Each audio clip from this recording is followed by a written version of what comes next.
નમસ્કાર, આપ જોઈ રહ્યા છો યુટીસી ન્યૂઝ. લોકસભાની ચૂંટણી 2024માં મતદારો કયા મુદ્દે મતદાન કરશે તેના માટે અમે આવી ગયા છે મતદાતાઓના ત્યાં. વોટરના ઘરે રિપોર્ટર આ ખાસ કાર્યક્રમમાં આજે અમે જે પરિવાર સાથે વાતચીત કરવાના છે, જે મતદારો સાથે વાતચીત કરવાના છે કે તેઓ આ ચૂંટણી પહેલાં શું વિચારી રહ્યા છે. સાહેબ, ચૂંટણીની તારીખો જાહેર થઈ ગઈ છે, નેતાઓએ પ્રચાર પણ શરૂ કરી દીધા છે.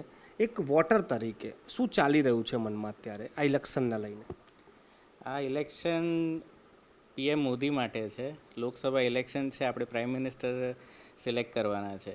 સો અત્યારે પીએમ મોદી સિવાય બીજો કોઈ એજન્ડા નથી. એમને જ આપણે પીએમ બનાવવાના છે, એટલે એમના સિવાય બીજું અત્યારે કોઈ ઓપ્શન પણ નથી અને એ જ વિચારીને આપણે વોટ કરવાનો છે. બસ સાહેબ, લોકો એવું કહે છે કે વડોદરાનો વિકાસ થયો નથી, બીજે બધે વિકાસ થઈ ગયા છે, તો સ્થાનીય નેતા કોણ હશે, શું હશે, બીજા કોઈ મુદ્દા કશું જ નહીં, ખાલી એક જ મુદ્દો નરેન્દ્ર મોદી? હા, કેમ કે આ આપણું કોર્પોરેશનનું ઇલેક્શન નથી, આ લોકસભા ઇલેક્શન છે.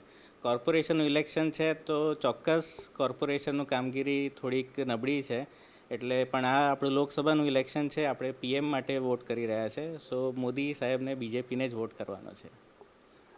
બેન, વાત એવી પણ થાય છે કે મોંઘવારી, ખાસ કરીને મહિલાઓ, તમે મહિલા છો એટલે વાત પૂછું છું કે અત્યારના સમયમાં ગેસનો બોટલ હોય કે ચોખા કે ખાંડ કે તેલ, મોંઘવારી બહુ નડી રહી છે. એક મહિલા તરીકે તમને લાગે છે?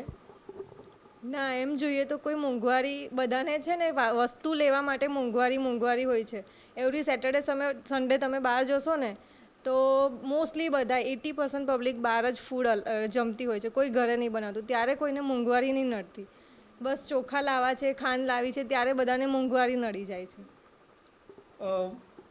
આ વાત જ્યારે પણ હું કરું છું ત્યારે શહેરી વિસ્તારમાં આ ચર્ચા ખૂબ થાય છે કે મોંઘવારી નથી, હોટલ રેસ્ટોરન્ટ પૂલ છે, પરંતુ ભારત એ ગામડાનો દેશ છે. 90% લોકોને તો હજુ હોટલ કે રેસ્ટોરન્ટ ખબર બી નહીં હોય. તો આ મોંઘવારીનો મુદ્દો ચાલશે કે પછી નહીં ચાલે? નહીં ચાલે. શહેરી એરિયામાં તો નહીં જ ચાલે, ગામડામાં ખબર નથી બહુ આપણને.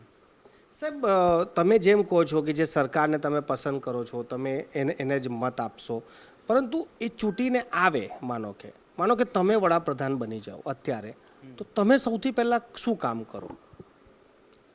સૌથી પહેલાં તો જે લોકલ લેવલ ઉપર, જેવું આપણે અત્યારે બરોડામાં સૌથી મોટો પ્રોબ્લેમ છે કે જે સેન્ટ્રલ લેવલ પર બધી સ્કીમો થાય છે, બધું થાય છે કામગીરી, પણ એ લોકલ લેવલ પર એ એક્ઝિક્યુશન એટલું નથી થતું. સો એને થોડુંક વધારે પ્રોપર કરવાની જરૂર છે. અને સાહેબ, લોકો એવું પણ કહે છે કે રોજગારીનો મુદ્દો પણ ખૂબ છે, કે બેરોજગારીનો આંકડો ખૂબ વધી ગયો છે અત્યારની આ સરકારમાં. માનો કે તમને કોઈ એવી સત્તા મળે તો તમે એવું શું કરો કે આ વસ્તુ પણ ઓછી થાય? એકચ્યુઅલી તો જેને કામ કરવું છે એ બેરોજગાર છે જ નહીં. સો લોકોને ખાલી અવેરનેસ કરવાની જરૂર છે કે તમે કામ કરવાની ઈચ્છા રાખો તો તમને કામ મળશે જ. કોઈ કામની કમી નથી અહીંયા. કામની કમી નથી, મોંઘવારી પણ એટલી બધી નથી, અને જે સરકાર અત્યારે છે તે ખૂબ સારું કરી રહી છે. આ જે મતદારો છે, આપણી સાથે બીજા પણ એક બેન છે. બેન, હમણાં જે વાતચીત થઈ કે અત્યારની સરકાર સારી છે, મોંઘવારી છે જ નહીં, બેરોજગારી જેવું કંઈ છે નહીં, જેને કામ જોઈએ કામ મળી જ જાય છે, તમે કેટલા સહેમત છો? દરેક સિક્કાની બે બાજુ હોય છે, દરેકનો પોતાનો પોઈન્ટ ઓફ વ્યૂ હોય છે. જે ભાઈએ કીધું એ એક્ઝેક્ટલી સાચું છે. આજે આપણે જે છોકરાઓ રીલ્સ જોવે છે ને, તો એના યુટ્યુબર બી લાખો કમાતા હોય છે. જેને બેઝિક કામ કરવું છે એને કામ મળી જાય છે, એક નહીં ને બીજી લાઈન મળી જાય છે. અને કોઈ પણ પ્રજા એના રાજાથી 100% સંતોષ પામે એવું તો ક્યારેય હિસ્ટ્રીમાં થયું નથી.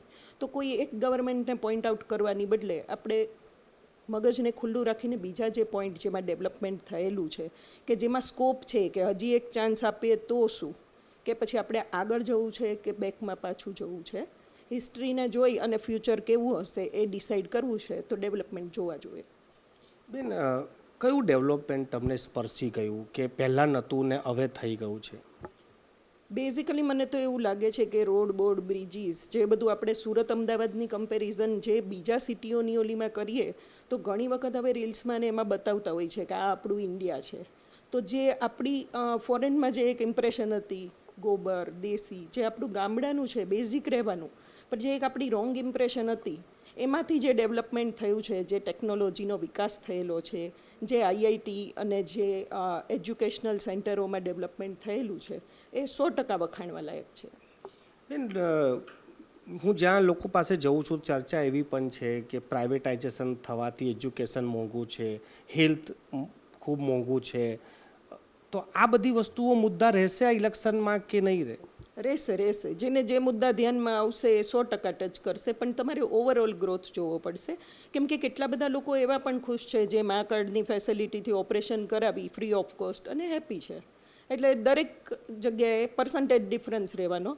કદાચ મને કોઈ વસ્તુથી વધારે કમ્પ્લેન હોય અને તમે એનાથી ખુશ પણ હોઈ શકો.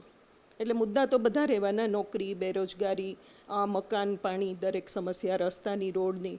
પણ જ્યારે આપણી નજીકથી, સ્પેશિયલ અમે ભાઈલીમાં રહીએ છીએ, અહીંથી નજીકથી હાઈવે નીકળી રહ્યો છે મુંબઈ દિલ્હીને જોડતો, તો એ 100% બેનિફિટવાળું કામ છે. એનેથી લોકોના અવર્સ બચશે, ટાઈમ, પૈસા, પેટ્રોલની બચત થશે. તો ડેવલપમેન્ટ તો છે અને એ સ્વીકારવું પડે આપણે.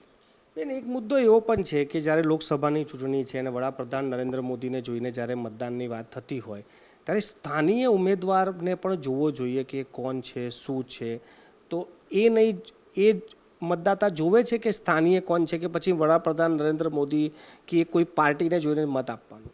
પર્સનલી હું માનીશ કે લોકો લોકલ ઉમેદવારને કદાચ 10% પબ્લિક જોશે, બાકી એ લોકો આગળનું મોદી સરકાર ઉપર જ ધ્યાન કેન્દ્રિત કરશે.